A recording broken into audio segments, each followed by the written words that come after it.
Hello, I'm Andrew Thomas Price. Welcome to the Bushcraft and Survival Skills series.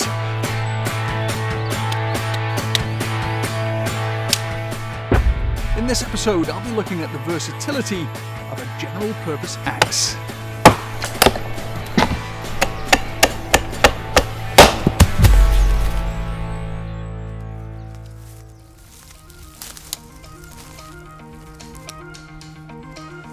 The first thing I want to show you is how to fell a tree using an axe. We need to decide which direction we want it to go in. Now, I've checked the area around here and it looks as though the safest direction is straight down here. So that means I need to drop this tree into this fairly narrow gap. If all goes well, I'll have some timber to take back to camp to work with. Now, the first thing I need to think about is clearing the area around the base of the tree. So I want to get rid of all these suckers here, any brambles that I might get snagged in. And also I'm going to scrape off as much of this moss as I can as well, so I can see exactly what I've got to work with here. That all looks nice and clear, so I need to skip around the other side of the tree and we can start felling. The first thing I need to do is to make a 45-degree angled cut into the tree at about this point here. So I'll get myself into a good position. And always, when you're using an axe, always think about the follow through. Now, if I were to miss this by accident, I want to make sure that the head of this axe is going to go into the ground harmlessly and not into my leg. So that's really important. Whenever you're using an axe, you're always thinking, what's the worst case scenario? And if you do that, you'll never have any problems. So I'm going to start making my cut about here, and I'm looking at a 45-degree angle.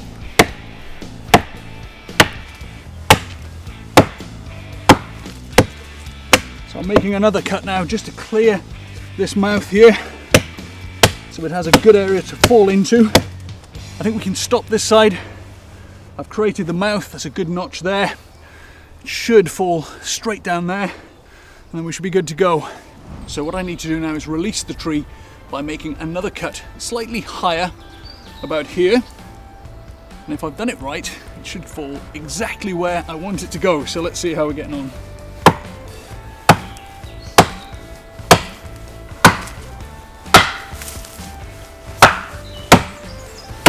Here we go.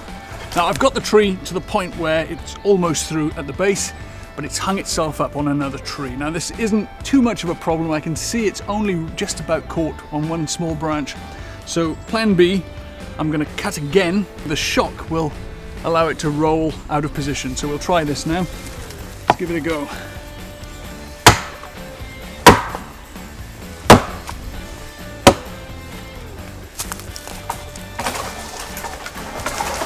Timber!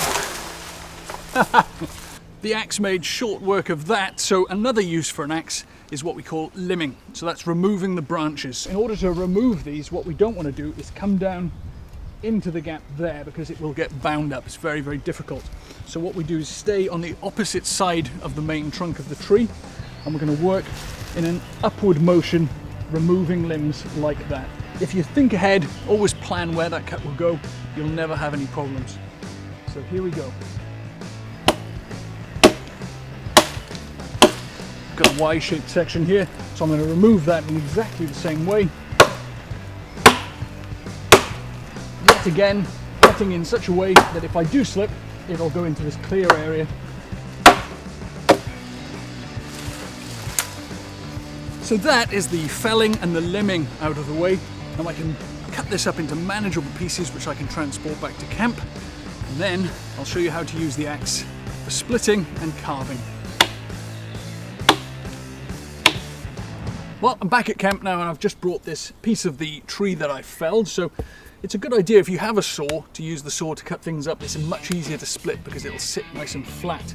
But before we do that, I'm just going to talk about the axe itself and the parts of the axe. So first of all, we have the axe cover. Now this is heavy-duty leather. It protects you against the blade of the axe. Whenever you're not actually using the axe at any particular time, this should be in position on it. Now to look at the axe, you could break it into two separate parts. So we have the head and the haft. So the head of the axe is the steel part, the haft is the wooden bit. At the top here, we have the eye, so this is the hole that the haft comes through. At the back, we have the butt of the pole. This is the bit, so the cutting edge is the bit, and we have the toe of the bit up here and the heel of the bit down here. The sides of the axe here are the cheeks, and then we have the belly of the axe here and the throat of the axe here. It has a fairly short handle, so it's easy to put into a pack. It has quite a light head, means it's not too much to carry. If we look at it like this, you can see that it is quite a shallow profile, so it works very, very well for carving, but it also has enough of a wedge shape to allow it to cleave wood and split wood effectively for the campfire. And without further ado, I'll show you how we use it for splitting wood safely. I work down onto a stump or a log like this, which gives me a very stable surface to work on, and I also put the piece of wood that I'm planning to split at the far end away from me. If I do miss, it's going to go straight down into the stump, no problems at all. Because this has a very short handle, I need to lower my profile to make it safe to use. So by doing it like this, squatting down or kneeling down, it's much, much safer. It's almost impossible for me to hit myself in this position. So I'm going to bring the head of the axe straight down and hit about there. Now as it gets smaller, it gets a little bit more tricky, because when we're working pieces like this, once it gets too small, it's very hard to allow it to stay up on its own. So what I like to do is take a piece of wood, you can take another piece of firewood, and just hold it steady while you use one hand, just deliver very fine chopping blows using one hand. Because this is all small diameter wood, it doesn't take an awful lot of force to split it, and we can split the wood down into very, very small pieces. And there we have our kindling. So when you're getting a fire going, you need to work through multiple stages, so we can start off with very, very small pieces, tinder and very, very small primary kindling, and we can work our way up until we can burn sticks like this, and then eventually we can be burning half logs like this, which will burn more slowly and more efficiently for heating your wood burner or for use on the campfires. Now we can also use the axe as a carving tool. So instead of the motion that you use for splitting or cleaving wood, we now use a much more controlled method where we hold the axe on the haft much closer to the head, which gives us a lot more control. Now I'm going to demonstrate making a rough spoon blank, the sort of task that you might use this for in camp. Now to begin with, we select a piece of wood.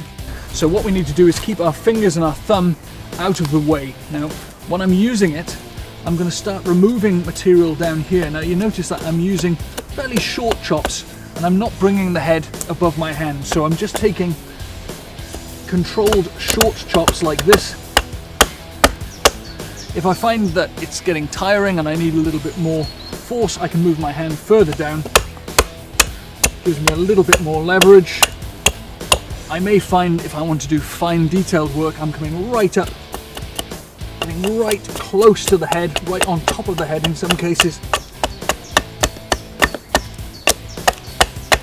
I'm using the axe in this way, and because the head never comes up higher than the hand that's holding the wood, there's almost no danger of hitting that hand.